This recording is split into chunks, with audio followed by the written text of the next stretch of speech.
ഇപ്പോൾ നാദാപുരത്ത് നിന്ന് മജീദ് എന്ന പ്രേക്ഷകനുണ്ട്. മജീദ് പറഞ്ഞോളൂ. ഹലോ, പറഞ്ഞോളൂ. നാദാപുരത്തിന്റെ പ്രശ്നം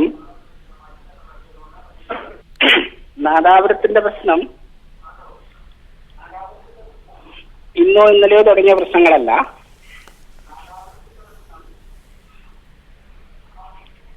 I think you hear me. Majeed കേൾക്കാം, പറഞ്ഞോളൂ. ഓക്കെ, ഞാൻ പറയുന്നത് നാദാപുരത്തിന്റെ പ്രശ്നം ഇന്നോ ഇന്നലെയോ തുടങ്ങിയ പ്രശ്നങ്ങളല്ല. പിന്നെ ഒരുപാട് കാലങ്ങളായിട്ട് സഖാവ് കണാരൻ തുടങ്ങി വെച്ച ഒരു പ്രക്രിയ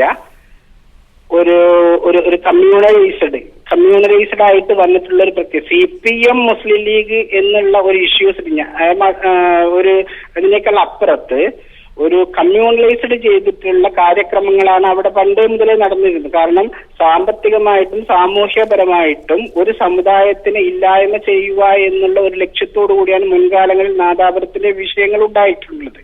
അതിൽ ഉന്നതന്മാരായ നേതാക്കന്മാർ മുസ്ലിം ലീഗിന്റേതായാലും പിന്നെ മാർക്സിസ്റ്റ് പാർട്ടിയുടെ ചില നേതാക്കന്മാരായാലും പിന്നെ നല്ല സമർത്ഥമായ ഇടപെടലുകൊണ്ട് ഭാഗികമായിട്ട് ചില ഘട്ടങ്ങളിൽ പിന്നെ അതിനൊരു അറിവ് വന്നിട്ടുണ്ട് എങ്കിൽ പോലും സഖാവ് കണാരൻ മരിച്ചുപോയ സഖാവാണ്. എങ്കിലും പറയപ്പെടാതിരിക്കാൻ നിർവാഹമില്ലാത്തതുകൊണ്ട് പറയുകയാണ്, ഒരു കഴിഞ്ഞ പതിറ്റാണ്ടുകളായിട്ട് അതിനിങ്ങോട്ട് നാദാപുരം വിഷയങ്ങൾ ഉണ്ടാവുന്ന സമയത്ത് മുസ്ലിം ലീഗ് CPM സംഘടനമല്ല അവിടെ ഉണ്ടായത്. കാരണം ഞാൻ ആ കാലത്ത് മുസ്ലിം ലീഗിൽ നിന്ന് രാജിവെച്ചിട്ട് CPM-ൽ ചേർന്നുള്ള ഒരു പ്രവർത്തകരായിരുന്നു. ആ സമയത്ത് പോലും എനിക്ക് അനുഭവിക്കേണ്ടി വന്ന തിക്താനുഭവം ഐ റിമെമ്പറിങ്, ഞാനിപ്പോ ഓർമ്മിക്കുകയാണ്. കാരണം ഒരു ഇഷ്യൂ ഉണ്ടായിരിക്കുന്ന സമയത്ത് പിന്നെ മുസ്ലിം ഈ ജീപ്പ്, ഞാനൊരു വഴിക്ക് യാത്ര ചെയ്യുന്ന സമയത്ത് ഒരു ടാക്സി ജീപ്പിനെ കൈ കാണിച്ച് നിർത്തിയിട്ട് പോലീസ് നോക്കി നിൽക്കേ, പോലീസ് നോക്കി. ഇത് എന്റെ അനുഭവമാണ്, ഞാനിപ്പോ ഒരു പാർഷ്വാലിറ്റി ആയിട്ട് പറയല്ല, എന്റെ അനുഭവമാണ്. ഒരു പോലീസ് നോക്കി നിൽക്കെ എന്റെ കൂടെ ഒരു സഖാവ് മരിച്ചുപോയൊരു നല്ലൊരു അധ്യാപകൻ മേഴ്സി കോളേജിന്റെ ബാലമാഷ് എന്റെ കൂടെ ഉണ്ടായിരുന്ന സമയത്ത് തടഞ്ഞു നിർത്തിയിട്ട് ചോദിക്കുന്ന ചോദ്യം, എന്റെ പ്രിയപ്പെട്ട അന്നത്തെ സഖാക്കൾ ചോദിക്കുന്ന ഒരു ചോദ്യമുണ്ട്, ആരാടാ മാപ്പിളാർ ഇതിനുള്ളത് എന്നുള്ളത്. അപ്പം അത് വെറും കമ്മ്യൂണലൈസ്ഡ് ആണ്. വ്യക്തമാണ് മജീദ്. വളരെയധികം നന്ദി അവസരത്തിൽ പ്രതികരണം അറിയിച്ചതിന്. ശ്രീ ഷംസുദ്ദീൻ, ഇപ്പോൾ ലഭിക്കുന്ന വാർത്തകൾ അത്ര ആശ്വാസകരമല്ല. 4-5 മാസം നാട്ടിലുണ്ടായിട്ടും അപ്പോൾ ഒന്നും പോലീസിന്റെ കണ്ണിൽ പ്രതിയാവാതെ പെട്ടെന്നൊരിക്കൽ വിദേശത്തേക്ക് പോകാൻ ശ്രമിക്കുകയാണെങ്കിൽ എയർപോർട്ടിൽ വെച്ച് അറസ്റ്റ് ചെയ്യുക, കോടതി തള്ളിയ കേസിലെ ആളുകളെ പോലും പ്രതിയാക്കുക, ഇത്തരത്തിൽ മറ്റെവിടെയും നടക്കാത്ത ചില കാര്യങ്ങളെങ്കിലും നാദാപുരം മേഖലയിൽ ഇപ്പോഴും നടക്കുന്നുണ്ട്. അത് ഞങ്ങൾക്ക് മുമ്പിൽ പലരും സാക്ഷ്യപ്പെടുത്തുകയും ചെയ്തു.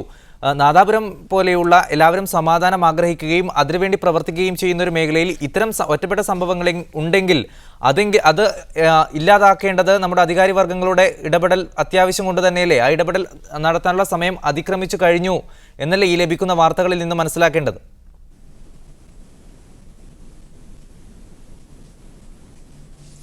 എനിക്ക് തോന്നുന്നത് താങ്കൾ സൂചിപ്പിച്ച ഈ വിഷയം തൊട്ടടുത്ത നാളുകളിലോ ഈ അടുത്ത മാസങ്ങളിലോ ഉള്ള ഇഷ്യൂസ് അല്ല. ഒരു 5-8 മാസം മുമ്പ് ഈ രീതിയിലുള്ള ഒരു വിഷയം വരികയും അത് ബന്ധപ്പെട്ടവരുടെ ശ്രദ്ധയിൽ വ്യത്യസ്ത ഗൾഫ് നാടുകളിലെ KMCC-യുടെ പ്രവർത്തകന്മാരും നേതാക്കന്മാരും മുസ്ലിം ലീഗിന്റെ നേതൃത്വത്തെയും ഒപ്പം UDF-ന്റെ മറ്റു ഘടകകക്ഷി നേതാക്കളെയൊക്കെ ശ്രദ്ധയിൽ പെടുത്തിയപ്പോൾ തങ്ങളെ സൂചിപ്പിച്ച എയർപോർട്ടിൽ നിന്ന് അറസ്റ്റ് ചെയ്യപ്പെടുന്ന ആ ഒരു അവസ്ഥ ഏതാണ്ട് പരിഹരിക്കപ്പെട്ടിട്ടുണ്ട് എന്ന് തന്നെയാണ് ഞാൻ വിശ്വസിക്കുന്നത്. ആ ഒരു അർത്ഥത്തിൽ മുമ്പ് സജീവമായിരുന്ന ഒരു വിഷയം തിരഞ്ഞെടുപ്പ് കഴിയുകയും മറ്റു പല പ്രദേശങ്ങളിലും രാഷ്ട്രീയപരമായ ഏറ്റുമുട്ടലുകൾ വളരെ സജീവമായി നിലനിൽക്കുകയും ചെയ്യുമ്പോൾ മറ്റൊരർത്ഥത്തിൽ അത് ഊതിവീർപ്പിക്കുന്നത് റൈറ്റ്. ഇപ്പോൾ സാഹിർ എന്ന പ്രേക്ഷകനുണ്ട് അഴിയൂരിൽ നിന്നും. സാഹിർ പറഞ്ഞോളൂ.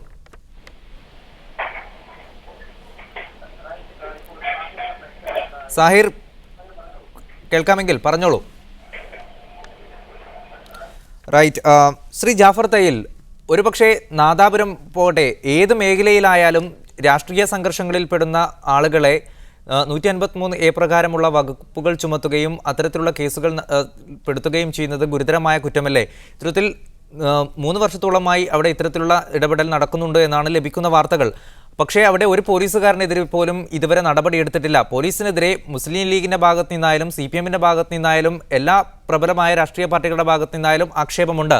പോലീസുകാർക്കെതിരെ ഇതുവരെ നടപടിയെടുത്തിട്ടില്ല എന്നുള്ള ആക്ഷേപവും വരുന്നുണ്ട്. അതിനൊരുപക്ഷെ മറുപടി പറയേണ്ടത് സർക്കാർ തന്നെയല്ലേ? ഈ വിഷയത്തിൽ പോലീസിനെതിരെ നടപടി എടുത്തിട്ടില്ല, അല്ലെങ്കിൽ അണികളുടെ പ്രശ്നങ്ങളെ അധികാരികൾ വേണ്ട വിധം പരിഗണിച്ചിട്ടില്ല എന്ന് പറയുന്നത് തികച്ചും വാസ്തവ വിരുദ്ധമാണ്. കാരണം കേരളത്തിന്റെ മുഖ്യമന്ത്രിയും കേരളത്തിന്റെ ആഭ്യന്തരമന്ത്രിയും മുസ്ലിം ലീഗിന്റെ അസംബ്ലി പാർട്ടി ലീഡറും നേരിട്ട് ഈ വിഷയത്തിൽ ഇടപെടുകയും, പ്രത്യേകിച്ച് കുഞ്ഞാലിക്കുട്ടി സാഹിബ് ഇവിടെ ഞാൻ ഖത്തറിനെ പ്രതിദാനം ചെയ്യുകയാണ്. ഖത്തറിൽ വന്നപ്പോൾ തന്നെ ഞങ്ങളുടെ KMCC കൗൺസിൽ യോഗത്തിൽ വെച്ച് കുഞ്ഞാലിക്കുട്ടി സാഹിബിനെ വ്യക്തമായി കാര്യങ്ങൾ ഞങ്ങൾ ബോധ്യപ്പെടുത്തുകയും അതിന്റെ അടിസ്ഥാനത്തിൽ അവിടെയുള്ള രാഷ്ട്രീയ നേതൃത്വം, ബാറക്കൽ അബ്ദുള്ള ഉൾപ്പെടെയുള്ള ഞങ്ങളുടെ രാഷ്ട്രീയ നേതൃത്വം സജീവമായി തന്നെ ഇടപെടുകയും അധികാരികളുടെ ശ്രദ്ധയിൽ ഇത് കൊണ്ടുവരികയും അതിനുശേഷം മുഖ്യമന്ത്രിയുമായി നടത്തിയ ചർച്ചയുടെ അടിസ്ഥാനത്തിൽ തന്നെ ഇത്തരത്തിലുള്ള 153A ഉൾപ്പെടെയുള്ള വകുപ്പുകൾ ഉപയോഗിക്കുന്നത് പരിമിതപ്പെടുത്താനും ആവശ്യമായ കേസുകളിൽ മാത്രം ചെയ്യാനുള്ള ഒരു ധാരണ അവരെത്തുകയും അതിന്റെ അടിസ്ഥാനത്തിൽ ഇപ്പോൾ ആ വിഷയം ഏതാണ്ട് കെട്ടടങ്ങിക്കൊണ്ടിരിക്കുകയാണ്. മുമ്പ് ചുമത്തപ്പെട്ട വകുപ്പുകളുടെ പേരിലുള്ള ആളുകൾ നാട്ടിലേക്ക് വരുമ്പോൾ മാത്രമാണ് ഇപ്പോൾ പിടിക്കപ്പെടുന്നത്. പുതുതായി അത്തരത്തിലുള്ള വകുപ്പുകൾ ചേർക്കപ്പെടുന്നത് പരമാവധി ഒഴിവാക്കപ്പെട്ടിട്ടുണ്ട് എന്നുള്ളത് എല്ലാ ആളുകൾക്കും അറിയാവുന്നതാണ്. പിന്നെ വീണ്ടും ആ വകുപ്പിന്റെ പേരിലും ആ വിഷയത്തിന്റെ പേരിലും ഒരു ചർച്ച തന്നെ കൂടുതൽ വലിയ ഒരു പ്രസക്തിയുണ്ട് എന്ന് എനിക്ക് തോന്നുന്നില്ല. പക്ഷെ അധികാരികൾ, അതായത് മുസ്ലിം ലീഗ് നേതൃത്വമായിരുന്നാലും അല്ലെങ്കിൽ കേരളത്തിന്റെ ഭരണാധികാരിമാർ ആയിരുന്നാലും അവരൊക്കെ തന്നെ ഈ വിഷയത്തിൽ അവിടെയുള്ള ആളുകളുടെ പ്രയാസങ്ങൾ മനസ്സിലാക്കുകയും അതിന് ഉതകുന്ന വിധത്തിൽ പോലീസ് അധികാരികൾ പോലും നിയമവിരുദ്ധമായി അല്ലെങ്കിൽ ക്രമവിരുദ്ധമായി നടപടികൾ കൈക്കൊള്ളുന്ന ഉദ്യോഗസ്ഥന്മാരെ സ്ഥലം മാറ്റുന്ന നടപടികൾ ഉൾപ്പെടെ ആ പ്രദേശങ്ങൾ ചെയ്തിട്ടുണ്ട് എന്ന് അവിടെയുള്ള ആളുകൾക്ക് നന്നായി അറിയാവുന്നതാണ്. അത് മീഡിയ വണ്ണം മനസ്സിലാക്കും എന്നാണ് ഞാൻ വിശ്വസിക്കുന്നത്. ശ്രീ ജാഫർ തയ്യിൽ, ഇത് മനസ്സിലാക്കാഞ്ഞിട്ടല്ല, പക്ഷേ അത്തരത്തിലുള്ള ആളുകൾ നമ്മൾക്ക് മുമ്പിൽ വന്ന് പറയുകയാണ് ഇത്തരത്തിലുള്ള കാര്യങ്ങൾ. ഇത്തരത്തിലുള്ള ഒരു പ്രശ്നമുണ്ടെങ്കിൽ പോലും അത് വാർത്തയാക്കേണ്ടതാണ്. പ്രവാസത്തിൽ അല്ലെങ്കിൽ ഗൾഫിലേക്ക് ജോലി അന്വേഷിച്ച് പോകാൻ പറ്റുന്നില്ല, ഇത്തരത്തിലുള്ള കേസുകളിൽ പെടുന്നു. അത് ഒരു വിഭാഗത്തിലുള്ള ആളുകൾ മാത്രം പിടിക്കപ്പെടുമ്പോഴാണ് അത് അത്തരത്തിലുള്ള ഒരു പ്രശ്നമായി മാറുന്നത്. അത് രാഷ്ട്രീയ സംഘടനത്തിൽ പെട്ടതാണ് എന്ന് എല്ലാവർക്കും അറിയുകയും ചെയ്യാം. അല്ലെങ്കിൽ അത്തരത്തിൽ പരസ്യമായിട്ടുള്ള ചെറിയ സംഭവങ്ങളിലാണ് ഇത്തരത്തിലുള്ള ആളുകൾ പ്രതികളാകുന്നത്. അവർക്കെതിരെ 153A വകുപ്പ് പ്രകാരമുള്ള കേസുകൾ ചുമത്തുന്നു. FIR എഴുതുന്നതിന് മുമ്പ് ഇത്തരത്തിൽ ഈ വകുപ്പ് ചുമത്താനുള്ള കാര്യങ്ങൾ കൃത്യമായി എഴുതി ചേർക്കുകയും ചെയ്യുന്നു എന്ന് ആളുകൾ പരസ്യമായി പറയുന്ന സ്ഥിതി ഉണ്ടാകുന്നു. അത്തരം ഘട്ടത്തിലാണ് ഇത്തരത്തിലുള്ള ചർച്ചകൾ വരുന്നത്. ഇതിനെ ഞങ്ങൾ പോസിറ്റീവായി കാണുകയാണ്. ഇത്തരത്തിലുള്ള സാമൂഹ്യ വിരുദ്ധ പ്രവണതകൾ അല്ലെങ്കിൽ രാഷ്ട്രീയ സംഘർഷങ്ങൾ ഉണ്ടാക്കി മുതലെടുക്കുക നാദാപുരത്തിന്റെ അല്ലെങ്കിൽ വടകര താലൂക്കിന്റെ രാഷ്ട്രീയ പശ്ചാത്തലത്തെ കുറിച്ച് ചർച്ച ചെയ്യുമ്പോൾ പിന്നിട്ട 50 വർഷക്കാലം അത് പ്രത്യേകിച്ച് കമ്മ്യൂണിസ്റ്റ് മാർക്സിസ്റ്റ് പാർട്ടിയുടെ ഒരു ജാതി രാഷ്ട്രീയത്തിന്റെ ഭാഗമായി തന്നെയാണ് ഇത്തരത്തിലുള്ള വിഷയങ്ങൾ കൂടുതൽ ഗൗരവതരമായി അല്ലെങ്കിൽ ഗുരുതരമായ തലങ്ങളിലേക്കൊക്കെ പോയിട്ടുള്ളത് എന്ന് അവിടെയുള്ള ആളുകൾ മനസ്സിലാക്കുകയാണ്. പക്ഷേ അതിൽ നിന്നൊക്കെ മാറ്റം വന്നുകൊണ്ട് അത്തരത്തിലുള്ള രാഷ്ട്രീയത്തിനോ അല്ലെങ്കിൽ തൊഴിലാളി വർഗ സംഘാടനത്തിന്റെ പേരിൽ വർഗീയ രാഷ്ട്രീയം കളിക്കുന്ന രാഷ്ട്രീയത്തിനോ നാദാപുരത്തിന്റെ മണ്ണിലും വടകര താലൂക്കിലും ഇനി പ്രസക്തിയില്ല എന്ന് സമയപരിമിതിയുണ്ട്. വളരെയധികം നന്ദി ശ്രീ ജാഫർ തയ്യിൽ. രാജൻ കൊളാവിപ്പാലം, ഷംസുദ്ദീൻ വെള്ളിക്കുളങ്ങര, ഒപ്പം പ്രതികരണം അറിയിച്ച പ്രേക്ഷകർക്കും വളരെയധികം നന്ദി. ന്യൂസ് ഓൺ മിഡിൽ ഈസ്റ്റ് ഇവിടെ പൂർണ്ണമാകുന്നു. ശുഭരാത്രി.